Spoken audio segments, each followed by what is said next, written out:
નિકોલ વિધાનસભા બેઠકમાં મતદાર યાદીમાંથી પસંદગીપૂર્વક નામ કાપવાના આક્ષેપો સાથે મોટો વિવાદ ઊભો થયો છે. બધા ફોર્મમાં એક સરખી ફોન પ્રિન્ટેડ સ્વરૂપ અને એક જ આધાર કાર્ડથી સેંકડો ફોર્મ ભરાવાની બાબત આયોજિત કાવતરાની શંકા જગાવે છે. સ્થાનિક લોકો પ્રશ્ન ઉઠાવી રહ્યા છે કે આ માટે જવાબદાર કોણ છે? કોણે રચ્યું હજારોના નામ કમી કરવાનું ષડયંત્ર? કોણે સરના નામે ફાયદો ઉઠાવવાનો કર્યો પ્રયાસ? અમદાવાદની નિકોલ વિધાનસભા બેઠકમાં નાગરિકોને ગેરમાર્ગે દોરીને ફોર્મ ભરાવવામાં આવ્યા હોવાનો આક્ષેપ છે. જે પરિવારોના નામ કાઢવામાં આવ્યા તેઓ હવે પોતાની વ્યથા વ્યક્ત કરી રહ્યા છે. અનેક નાગરિકો છેલ્લા 30 વર્ષથી એક જ સરનામે રહે છે અને નિયમિતપણે મતદાન કરે છે. છતાં તેમના નામ મતદાર યાદીમાંથી કાઢવાની કાર્યવાહી થઈ રહી છે.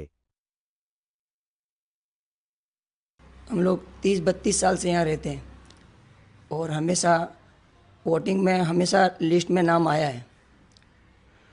और अभी ये जो एसआईआर की जो कामगिरी हुई है उसके अंदर फादर का नाम बीएलओ ने उड़ा दिया, एसआईआर में उड़ गया. उसके बाद बीएलओ का फ़ोन आया, अपने 2 मरतबा वहाँ अर्जी आई, 2 मरतबा जाके अपने ने बात भी करी. અધિકારીઓ દ્વારા જાણ થતાં નાગરિકોએ સોગંદનામું આપીને મતદાર યાદીમાંથી પોતાનું નામ કમી થતાં બચાવવાની જરૂર પડી. આ પ્રક્રિયામાં સામાન્ય નાગરિકોને 3 થી 4 દિવસનો સમય ખર્ચાયો છે. તેમજ 2000 થી 2500 રૂપિયા સુધીનો આર્થિક બોજ પણ પડ્યો છે. મતલબ કે બીજા કોઈએ ભરેલા ખોટા ફોર્મની કિંમત નિર્દોષ નાગરિકોએ ચૂકવવી પડી રહી છે. को ऐसा बोल के साइन कराया गया था कि ये जो तुम्हारे इलाके में नाम कट रहे हैं ना वो नाम पूरे हो जाएंगे, पर हमको ये मालूम नहीं था कि वो नाम को काट रहे. 300 से 400 फॉर्म भराए थे मेरे नाम से.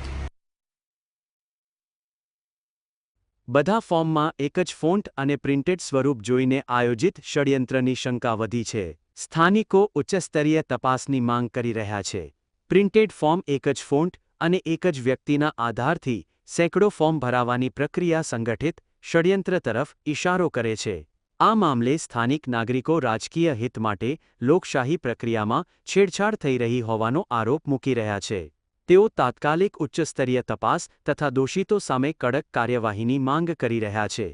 તેઓ જાણવા માંગે છે કે આ ગેરરીતિ માટે જવાબદાર કોણ છે અને આવી પ્રક્રિયાઓ રોકવા શું પગલાં લેવામાં આવશે.